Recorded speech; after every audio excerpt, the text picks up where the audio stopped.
प्रधानमन्त्री प्रचण्डले कसैलाई नछड्नु भनेपछि सुन तस्कर पक्राउ परेको ठूलो खुलासा। प्रधानमन्त्री प्रचण्ड कडा एक्सनमा।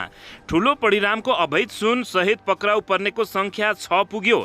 थप 100 केजी सुन विमानस्थलभित्रै रहेको आशंका। विशेष अपरेसन जारी। सुन बरामद प्रकरणबारे नेता महेश बस्नेतको टिप्पणी भने नेपालको सङ्गठित सत्ता सेटिङ बिना भन्सार जाँच पास हुँदैन। विमानस्थलबाट बरामद सुनमा मेरो संलग्नता पुष्टि भए सजाय भोग्न तयार छु भन्दै दीपक मल्होत्राको पत्रकार सम्मेलन। विमानस्थल स्थित गोदाममा 5 दिन होल्ड थियो सुन। सेटिङ मिलेपछि 63,000 बुझाएर जाँच पास भएको खुलासा। सुन तस्करी घटनामा गृहमन्त्रीले सुरु गरे प्रहरी र भन्सारका उच्च अधिकारीहरूसँग छलफल।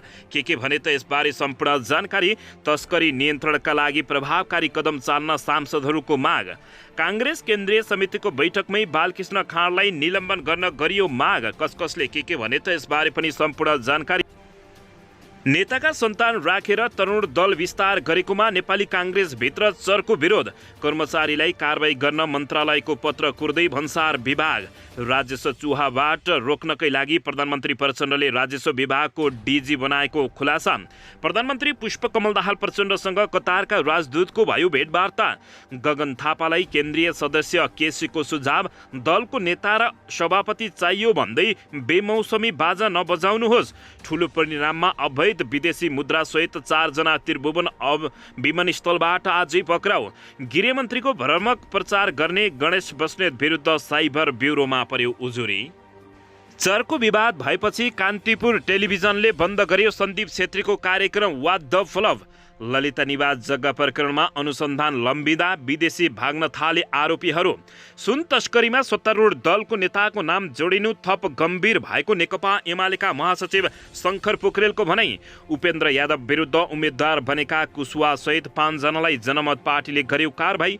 चीनबाट ल्याइएको रासायनिक मल 2 महिनादेखि तातो पानी भन्सारमै थन्कियो। खर्च घटाउने धेरै ठाउँ छ। सेनाको सङ्ख्याबारे बहस नगरौँ भन्दै वामदेव गौतमको भनाई।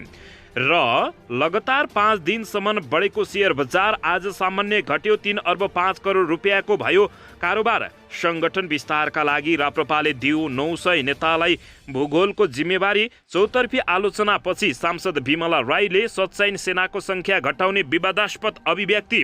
100 किलो सुन प्रकरणमा थप 1 जना चिनिया नागरिक पक्राउ।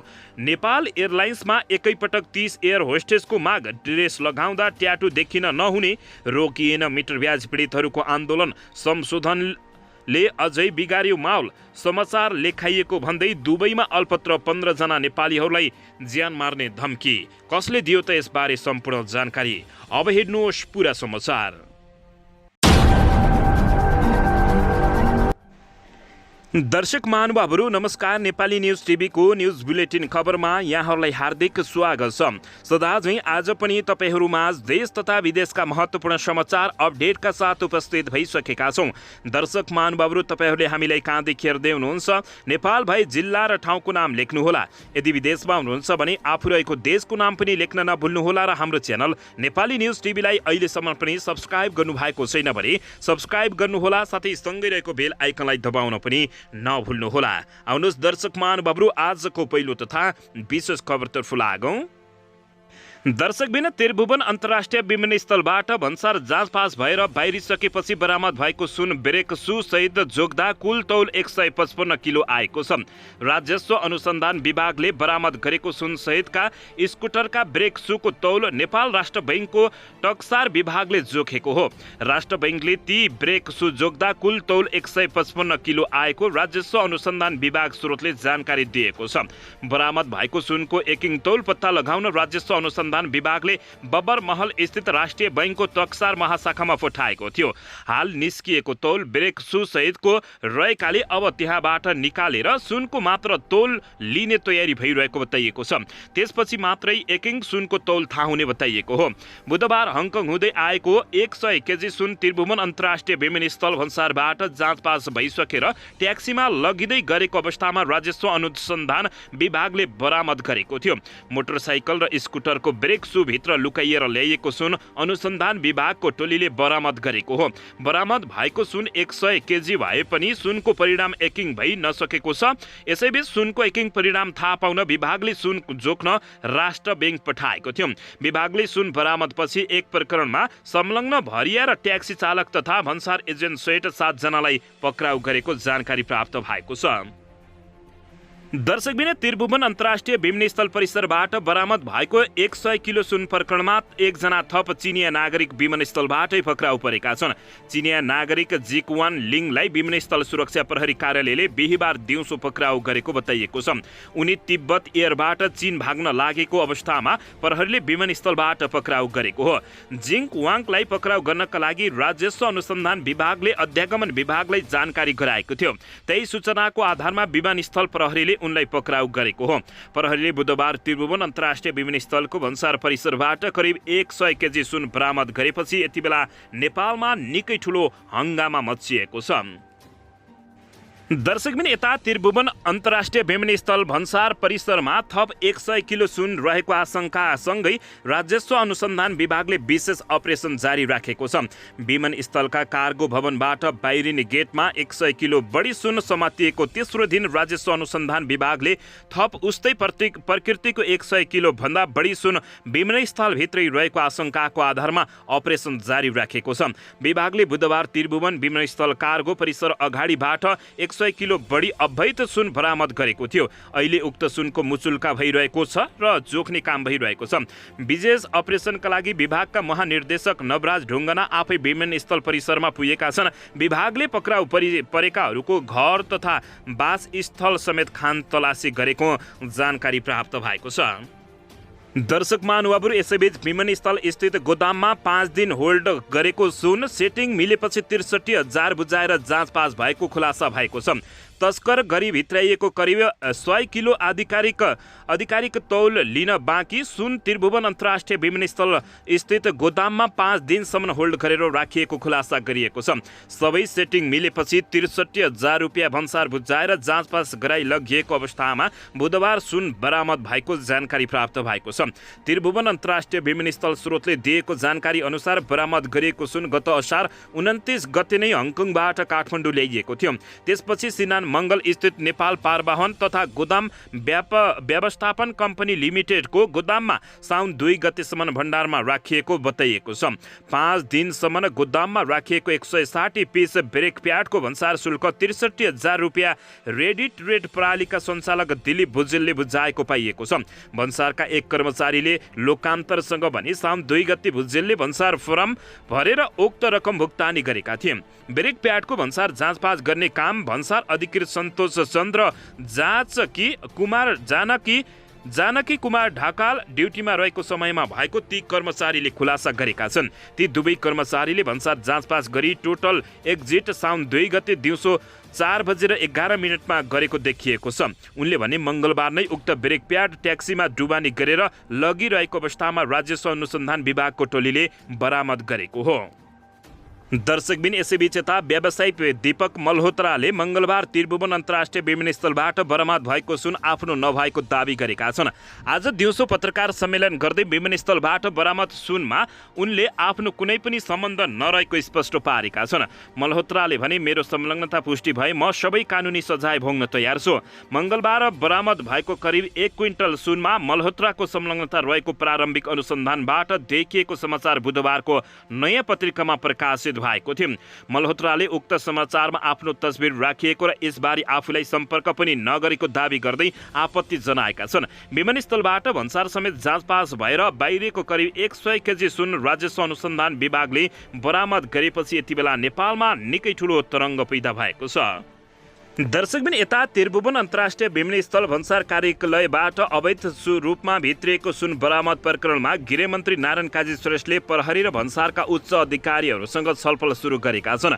प्रहरी भन्सार विभाग, त्रिभुवन विमानस्थल भन्सार कार्यालय र राजस्व अनुसन्धान विभागका प्रमुखलाई बोलाएर गृहमन्त्री नारायण काजी श्रेष्ठले गृह मन्त्रालयमा छलफल सुरु गरेका हुन्। छलफलमा गृहमन्त्री सहित नेपाल प्रहरीका आइजिपी वसन्त बहादुर कुँवर, आइजिपी मीरा चौधरी, भन्सार भन्सार विभागका महानिर्देशक शोभाकान्त पौडेल, त्रिभुवन विमानस्थल भन्सार कार्यालयका प्रमुख सहभागी रहेका छन्। सुन बरामद र भन्सारसँग सम्बन्धित अन्य विषयमा छलफल भइरहेको गृह मन्त्रालयका प्रेस सल्लाहकार कमल गिरीले बताएका छन्। मङ्गलबार साँझ स्कुटर र मोटरसाइकलको ब्रेक सु बनाएर ल्याइएको सुन विमानस्थल भन्सार कार्यालयबाट पास भइसकेको अवस्थामा भेटिएको थियो। ट्याक्सीमा राखेर भन्सारबाट बाहिर लगिसकेको सुन विशेष सुराकीका आधारमा राजस्व अनुसन्धान विभागले बरामद गरेपछि अनुसन्धानका क्रममा 6 जना र थप 1 जना भर्खरै प्राप्त पक्राउ परिसकेका छन्। त्यसमध्ये केही भन्सार कार्यालयका कर्मचारी पनि रहेको आशंका छ।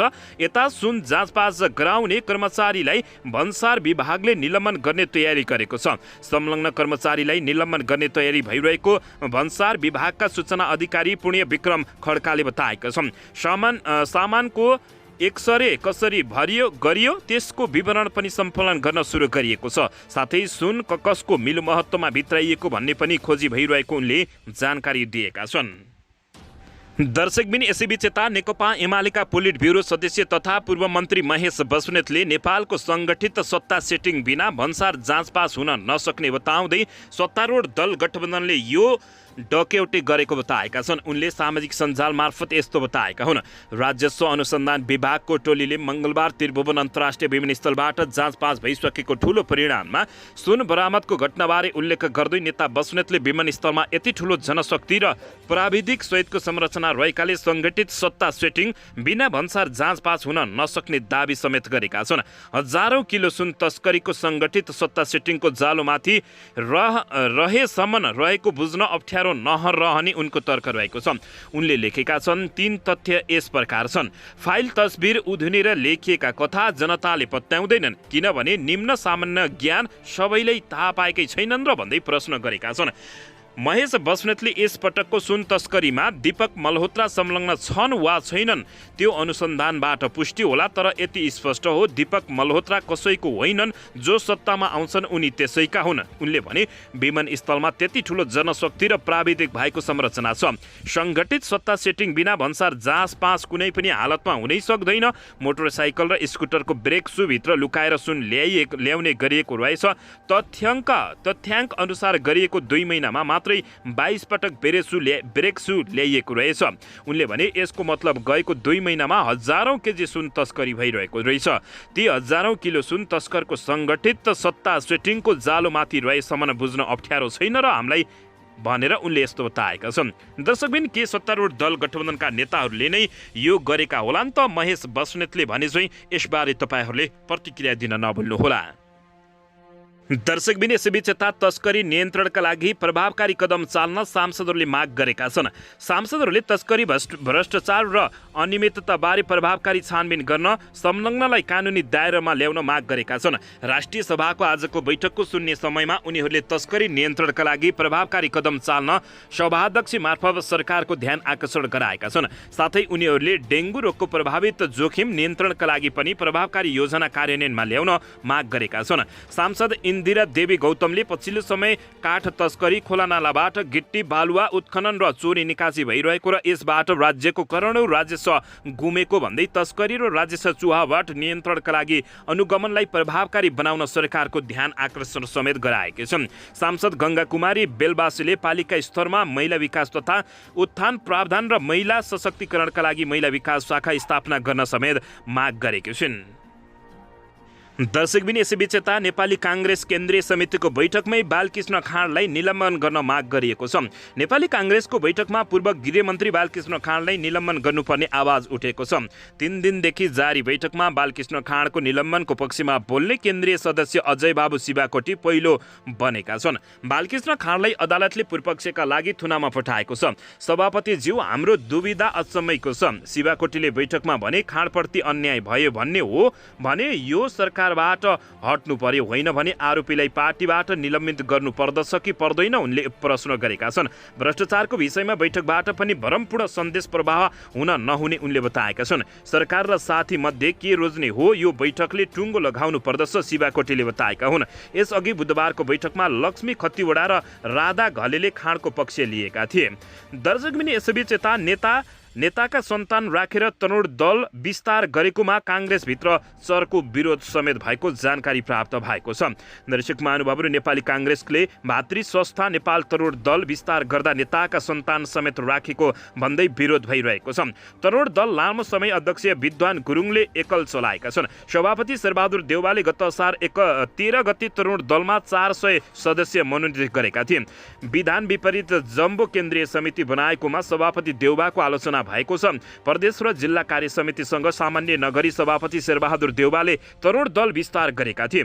कार्यकाल सकिएर पनि महाधिवेशन नभएका भातृ संस्थाहरूको तदर्थ समिति गठन केन्द्रीय समितिले गर्न सक्दछ। सभापति देउवालाई भातृ संस्थाका तदर्थ समिति बनाउने जिम्मेवारी दिएको थियो। देउवाले नेता शेखर कैराला र महामन्त्री गगन थापा लगायतसँग परामर्श गरी तरुण दल विस्तार गरेको जानकारी बताइएको छ। दर्शकबिन, आउनुहोस् यसैबीच राजस्व चुहावट रोक्नकै लागि प्रधानमन्त्री प्रचण्डले राजस्व विभागको डिजी ढुङ्गानालाई बनाएको प्रसङ्गबाट गरौँ। 10 पुसमा प्रधानमन्त्री पुष्पकमल दाहाल प्रचण्ड प्रधानमन्त्री नियुक्त भएपछि पुष्पकमल दाहाल प्रचण्डले देशको अर्थतन्त्र सुधारमा आफूलाई केन्द्रित गर्ने बताएका थिए। त्यसबेला 7 दल मिलेर सरकार बनाएकाले अर्थ मन्त्रालय नेकपा एमालेको भागमा परेको थियो। गृह मन्त्रालय राष्ट्रिय स्वतन्त्र पार्टीको भागमा थियो। यी दुवै मन्त्रालयसँग कुनै न कुनै रूपमा जोडिन्छ देशको अर्थतन्त्र भने। कारण चोरी, पैठारी र तस्करी हुँदा बजारमा हरेक कुराको अभाव हुन्छ। त्यही अभावमै मौकाको फाइदा उठाउने तत्त्वहरू सक्रिय हुन्छन् भन्ने कुरामा प्रधानमन्त्री पुष्पकमल दाहाल प्रचण्ड जानकार नै रहेका थिए। देशको अर्थतन्त्र निकै सङ्कटको अवस्थामा रहेका कारण उनी दबावमा समेत थिए। उनले नेकपा एमाले र रासपा दुवैलाई विश्वासमा लिएर अर्थतन्त्र सुधारको पहल गर्नुपर्ने आवश्यकता रहेको थियो। सांसदीय व्यवस्थामा प्रधानमन्त्री सर्वेसर्वा भए पनि सबै मन्त्रालयलाई मिलाएर काम नगर्दा परिणाम देखिँदैन थियो। प्रधानमन्त्री प्रचण्डले पहिलो काम सबै मन्त्रालयले विश्वासमा लिँदै सुशासनको घोषणा गरेका थिए। सङ्कटबाट उठेर आर्थिक समृद्धि हासिल गर्ने प्रधानमन्त्री प्रचण्डको योजना अनुसार उनले सुरुमा सचिवालय सानो र चुस्त बनाउने प्रधानमन्त्रीका प्रेस सल्लाहकार गोविन्द आचार्यले जानकारी दिएका थिए। अर्थतन्त्र र राजस्व सम्बन्धी राम्रो ज्ञान भएका सचिव नवराज ढुङ्गानालाई गत पुस 17 गते निजी सचिव नियुक्ति गरेका थिए। त्यसअघि उपसचिव तहका कर्मचारीलाई प्रधानमन्त्रीको निजी सचिव राखिन्थ्यो भने सचिवलाई प्रभावकारी बनाउन भन्दै प्रधानमन्त्री प्रचण्डले नयाँ सुरुवात थालेका थिए। प्रशासन पृष्ठभूमिका ढुङ्गानाले केही राजस्व कार्यालयहरूमा काम गरिसकेका थिए। दर्शक महानुभावहरू, ढुङ्गाना राजस्व चुहावट र यसको नियन्त्रणबारे काम गर्न सक्षम समेत सचिव मानिने गरेका छन्। दर्शकबिन, यसैबीच मुलुकको अर्थतन्त्र बिग्रिनुको कारण पत्ता लगाउन जान्ने र बुझेकै कर्मचारीलाई साथमा राख्नुपर्दछ। प्रधानमन्त्री प्रचण्डको योजनाबारे उनको सचिवालयका एक सदस्यले बताएका थिए। पीएमले भन्नुभएको थियो, मेरै यो कार्यकालमा सुशासन दिलाउनु छ, अर्थतन्त्र सुधार गर्नु छ, किन र कसरी बिग्रे यो खोजी गर्नुपर्दछ। निजी सचिवालय भएकाले बढी जसो सूचना ढुङ्गानासँग आइपुगेको थियो। उनी प्रधानमन्त्रीलाई रिपोर्टिङ गर्दथे। नेपालमा राजस्व चुहावट हुने केही ठाउँहरू छन्। उनले भनेका थिए, पहिलो व्यापारभित्र तस्करी, दोस्रो अवैध व्यापार वा वैध व्यापारभित्र हुँदै अवैध व्यापार, तेस्रो न्यून बजारीकरण र चौथो करको दायरामा रहेको समेत उनले बताएका थिए। ढुङ्गानाले यसबारे प्रधानमन्त्रीलाई प्रश्न बुझाएका थिए। आर्थिक अवस्था कमजोर हुनुमा कि त तस्करीमा ठूलो पैसा लगानी भइरहेको हुनुपर्दछ या त ढुङ्गानाले प्रधानमन्त्रीलाई गरेको रिपोर्टिङ बारे सचिवालयका ती सदस्यले भने कि धेरै लगानी अवैध व्यापारमा वा चोरीमा हुन सक्ने समेत उनले बताएका थिए। दर्शक महानुभावहरू, सिस्टम सुधार्नको लागि अन्ततः प्रधानमन्त्री पुष्पकमल दाहाल प्रचण्डले र राजस्व चुहावट रोक्नकै लागि प्रधानमन्त्री प्रचण्डले राजस्व विभागको डिजी ढुङ्गानालाई बनाएको खुलासा भएको छ। दर्शकबिन, यसैबीच आउनुहोस् अर्को समाचारतर्फ लागौँ। प्रधानमन्त्री पुष्पकमल दाहाल प्रचण्डसँग नेपालका लागि कतारका राजदूत युसुफ बिन मोहम्मद अल हैललले आज भेटवार्ता गरेका छन्। प्रधानमन्त्री निवास बालुवाटारमा आज भएको भेटवार्तामा द्विपक्षीय हित र चासोका विषयमा छलफल भएको प्रधानमन्त्रीको सचिवालयले जानकारी दिएको छ। सो अवसरमा द्विपक्षीय सम्बन्ध र आपसी हितका विषयमा छलफल भइरहेको समेत जानकारी प्राप्त भएको छ।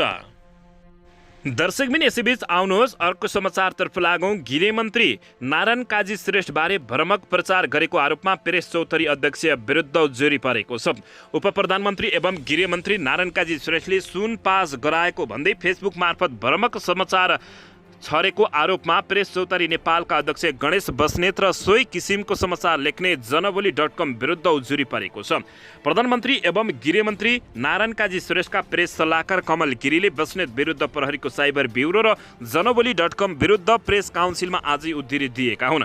अध्यक्ष बस्नेतले आफूलाई सूचना आएको कल्पित हवाला दिँदै 2080 साल साउन 4 गतिको फेसबुक स्ट्याटसमा उपप्रधानमन्त्री एवं गृहमन्त्री नारायण काजी श्रेष्ठमाथि सुन पाज गराएको आरोप लगाएका थिए। यस प्रकरणले गृहमन्त्री नारायण काजी श्रेष्ठको व्यक्तित्व, निष्ठा, आचरण र नैतिकतामाथि सामूहिक सञ्जालमा अति रञ्जित भ्रम सिर्जना गरेको, सुशासन र गुणात्मक प्रशासनिक सुधारमा अनवरत लागेको गृह प्रशासन नेतृत्वलाई हिलो छ्याप्ने काम गरेको र गृहमन्त्रीले अगाडि बढाएका कामलाई अवरुद्ध गर्ने नियत बोकेको उजुरीमा उल्लेख गरिएको छ। साथै गृहमन्त्रीलाई इङ्गित गर्दै 1 रुपियाँ पनि आम्दानी नभएका साधकी व्यक्तिले दैनिक 50,000 खर्च गरेको दाबी समेत बस्नेतले स्ट्याटसमा लेखेका छन्। सल्लाहकार गिरीले आपराधिक मनोवृत्ति राखेर गृहमन्त्रीप्रति झुटो र कल्पित आरोप निर्माण गर्ने बस्नेतलाई साइबर कानुन अन्तर्गत आवश्यक कारबाही गर्न साइबर ब्युरोलाई अनुरोध गरेको जानकारी प्राप्त भएको छ। दर्शकबिन यसैबीच यता कान्तिपुर टेलिभिजनले सन्दीप छेत्रीको कार्यक्रम व्हाट द फ्लप बन्द गराएको छ। कान्तिपुर टिभी एचडीले प्रसारण गर्दै आइरहेको कार्यक्रम व्हाट द फ्लपको उत्पादन तथा प्रसारण रोकिएको छ। टेलिभिजनले बिहिबार सूचना जारी गर्दै महिलाको स्वाभिमान र समाजको चेतनालाई सम्मान गर्दै कार्यक्रमको उत्पादन र प्रसारण पूर्ण रूपमा रोकिएको घोषणा गरेको छ। गत असार 23 गते शनिबार प्रसारित उक्त कार्यक्रमको एपिसोडमा अभिनेता पल शाहसँग होस्ट सन्दीप छेत्रीले अन्तर्वार्ता लिएका थिए। उक्त अन्तर्वार्तामा महिलालाई मजाकको विषय बनाइएको भन्दै सामाजिक सञ्जालमा व्यापक आलोचना भएको थियो। आलोचनापछि कान्तिपुर टिभीले उक्त एपिसोड नै हटाइदिएको थियो। बिहिबार जारी सूचनामा कान्तिपुर टेलिभिजनले व्हाट द फ्लपको ठाउँमा चाँडै नै उत्कृष्ट कार्यक्रम ल्याउने जनाएको छ। अभिनेता समेत रहेका होस्ट छेत्रीले सञ्चालन गर्दै आएको यो कार्यक्रम पटक पटक विवादमा आउँदै गरेको छ। यसअघि मधेसी समुदायले मजाक गरेको भन्दै व्यापक विरोध समेत भएको थियो। दर्शक महानुभावहरू यसबारे तपाईँहरूले के भन्न चाहनुहुन्छ प्रतिक्रिया दिन नभुल्नुहोला। दर्शकबिन यसैबीच यता नेकपा एमालेका महासचिव शङ्कर पोखरेलले सरकारको नेतृत्वमा रहेका दलका नेताहरू नै सुन तस्करीमा नाम जोडिँदा समेत कारबाही नगरेको गुनासो गरेका छन्। सुन तस्करीको विषय प्रतिनिधि सभा बैठकमा समेत उठ्नुपर्ने महासचिव पोखरेलले बताएका छन्। दिनौ सुन तस्करीका समाचारहरू आइरहेका छन्। उनले भने सुन तस्करीमा सडक मात्र होइन हवाई मार्ग समेत प्रयोग भइरहेको छ। केही दिन अघि इलेक्ट्रोनिक सिगरेटमा लुकाई ल्याइएको सुनलाई मिलोमत्तोमा छुटाउने प्रयास भएको समाचार सार्वजनिक भएको थियो। पोखरेलले भनेका छन्, हिजो त एयरपोर्टको सुरक्षा प्रणालीलाई पार गरेर बाहिरिएको 1 क्विन्टल सुन बाहिरिएको सुरक्षा निकायले समेत समाचारमा लेखेको छ। उनले भने अगाडि लेखेका छन्, एयरपोर्ट जस्तो संवेदनशील ठाउँको सुरक्षा प्रणाली र भन्सार प्रशासन समेतमा तस्करीमा संलग्न जोडिएको देखिनु गम्भीर विषय हो। त्यसमाथि सुन तस्करीमा सरकारको नेतृत्व गरिरहेका दलका जिम्मेवार नेताहरूको नाम समेत मुसिनुले स्थिति निकै गम्भीर देखिएको छ। राष्ट्रलाई नै लज्जित बनाउने यस्ता घटनाका जनप्रतिनिधिमूलक निकाय प्रतिनिधि सभाको ध्यान गम्भीर रूपमा जानु आवश्यक रहेको उनले बताएका छन्। दर्शकबिन यसैबीच यता राष्ट्रिय सभाका सदस्य वामदेव गौतमले नेपाली सेनाको संख्या घटाउने विषय औचित्यहीन र आवश्यकता नभएको बताएका छन्। बिहिबार राष्ट्रिय सभा बैठकको विशेष समयमा बोल्दै उनले खर्च घटाउने नाममा सेनाको आकार घटाउने विषय छलफल गर्नु उचित नहुने बताएका हुन्। कुनै पनि राज्य बन्नका लागि भूमि अधिकार सम्पन्न जनता स्वतन्त्र सरकार र सेना गरी 4 अङ्ग आवश्यक पर्ने गौतमले बताएका छन्। ती 4 अङ्ग मध्ये एउटा अङ्ग कमजोर भए पनि दुर्घटना बेहोर्नु पर्ने उनको भनाइरहेको छ। राज्यका 4 अङ्ग छन्, एउटा अङ्ग कमजोर भयो भने हामीले दुर्घटना बेहोर्नु पर्ने हुन्छ उनले बताएका हुन्। त्यसैले नेपाली सेनालाई हामीले अपमान गर्नु हुँदैन। नेपाली सेनाले धेरै अप्ठ्यारो परेका बेला नेपालको रक्षा गरेको भन्दै गौतमले सेनाबारे बहस गर्नेहरूलाई इतिहास पढ्न सुझाव समेत दिएका छन्। राजाले निर्माण गरेको शक्ति पनि नेपाली सेनाले सङ्घीय लोकतान्त्रिक गणतन्त्रको संविधानलाई समर्थन गरेर जनताले जे निर्णय गर्छ त्यो हामी शिरोधय गर्छु भनेर भनेको पनि उनले बताएका हुन्।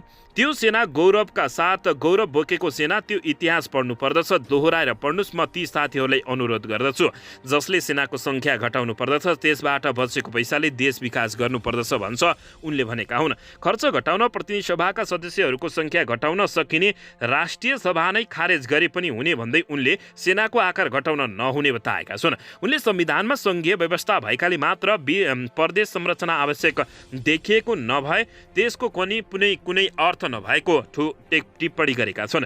पैसा जोगाउनका लागि त धेरै ठाउँहरू छन्। प्रदेश सभाको के काम? सङ्घीय संरचना भएको हुनाले काम छ, संविधानमा छ। त्यसो भए मैले अन्यथा भन्दिनँ, तर काम के छ? कहीँ नै काम गरेको छ, उनले प्रश्न समेत गरेका छन्।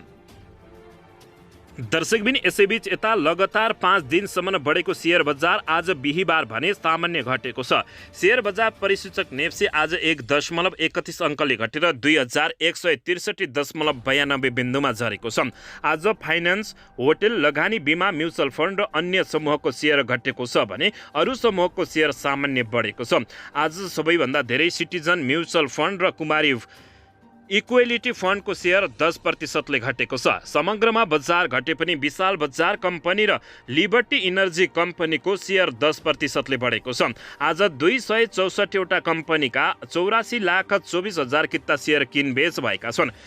54,900 पटक भएका कारोबारमा 3 अर्ब 5 करोड 24 लाख रुपियाँ बराबरको शेयर किनबेच भएको छ। सबैभन्दा बढी धेरै शिवम सिमेन्टको 14 करोड 23 लाख रुपियाँको शेयर खरिद र बिक्री भएको जानकारी प्राप्त भएको छ। दर्शकबिन यसैबीच यता सेनाको संख्या घटाउनु पर्ने अभिव्यक्ति दिँदै आएकी राष्ट्रिय सभा सांसद बिमला पौडेल राईले आफ्नो भनाइ सच्याएकी छिन्। बिहिबार राष्ट्रिय सभामा यसअघि उनले व्यक्त गरेको सेनाको संख्या घटाउनु पर्ने भनाइ घुमाउरो रूपमा फिर्ता लिएकी हुन्। असार 26 गते रक्षा मन्त्रालयको बजेटबारे जिज्ञासा राख्दै सांसद राईले नेपालका लागि 80-90,000 सेना आवश्यक नै नभएकाले घटाउनु पर्ने बताएकी थिइन्। उनको भनाइको चौतर्फी विरोध भएपछि राईले आफूले संख्या घटाउनु नै पर्छ भनेर नबोलेको दावी गरेकी हुन्। उनले राष्ट्रिय सभामा विशेष समयमा भनिन्, मैले सेनाको संख्या घटाउनु पर्दछ भनेको होइन, पुनर्वलोकन मात्रै गरौँ भनेको हो। हिजो एउटा सन्दर्भमा तय गरिएको सेनाको संख्या अहिले हामी चाहिँ के चाहिन्छ भन्ने बहस गरौँ भनेको हो, उनले बताएकी छिन्। उनले विस्तृत शान्ति सम्झौताले सेनाको लोकतन्त्रीकरण र गर्ने भनेकाले त्यसबारे विचार गर्ने बेला भएर आफूले बोलेको समेत उनले उल्लेख गरेकी छिन्। आफूले बोलेको कुरालाई ट्रोल बनाउँदै देशद्रोह नै गरे जस्तो बनाइएको भन्दै राईले असन्तुष्टि समेत बताएकी छिन्। उनले भने विस्तृत शान्ति सम्झौतामा सेनाको लोकतन्त्रीकरण गर्ने भनेको छ, त्यो गर्ने बेला भएन र द्वन्द्वका क्रममा बढेको सेना हामीलाई अहिले पनि आवश्यक हो र मैले सेना चाहिँदैन भनेको होइन। सेना बिनाको राज्य हुँदैन, तर मेरो भनाइलाई विवादमा पारिए उनले बताएकी छिन्। तर उनले असार 26 गते नेपालमा भएको सेना युद्ध गर्न नसक्ने भएकाले संख्या घटाउनु पर्ने बताएकी थिइन्। लाजमर्दो अभिव्यक्ति दिएपछि सामाजिक सञ्जाल तथा जताततै उनको स्वरको आलोचना भएको थियो। त्यस दिन उनले भनेकी थिइन्, हाम्रो देशको स्वार्थ रक्षा गर्न नसक्ने रक्षा मन्त्रालयलाई यति धेरै 80,000 कि 90,000 सेना चाहिन्छ कि चाहिँदैन प्रश्न गरेकी थिइन्।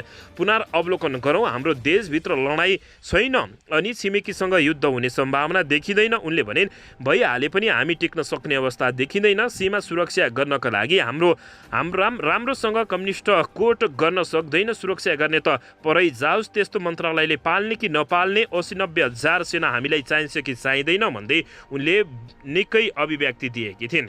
दर्शक महानुभावहरू, यसबारे तपाईँहरूले के भन्न चाहनुहुन्छ? प्रतिक्रिया दिन नभुल्नुहोला।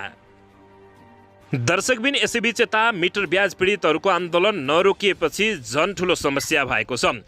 सरकारले मिटर ब्याज पीडितहरूलाई न्याय दिन भन्दै अनुचित लेनदेन नियन्त्रण गर्ने विधेयक ल्याएको हो। राष्ट्रिय सभामा उत्पत्ति भएको विधेयक प्रतिनिधि सभाले पनि पास गरेपछि धेरैवटा संशोधन भएको भन्दै पुनः अनुमोदनका लागि सन्देशसहित राष्ट्रिय सभामा पठाइएको छ। राष्ट्रिय सभाले पारित गरेपछि मुलुकी देवानी संहिता संशोधन हुनेछ र उक्त कानुन लागू हुने बताइएको छ।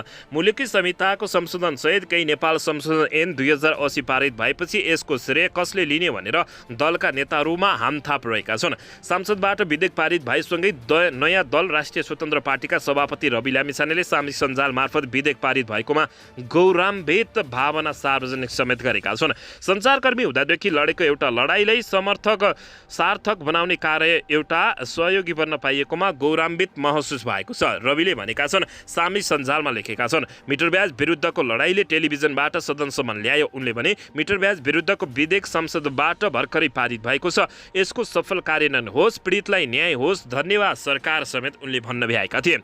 लामिछाने जस्तै विधेयक ल्याएको श्रेय लिनेको कमी छैन। उपप्रधानमन्त्री सहित गृह मन्त्रालयको जिम्मेवारीमा सम्हालेका नारायण काजी श्रेष्ठ यही विषयमा राजनीतिक नै गरिरहेको समेत बताए। दर्शकबिन यसबारे तपाईँहरूले के भन्न चाहनुहुन्छ प्रतिक्रिया दिन नभुल्नुहोला।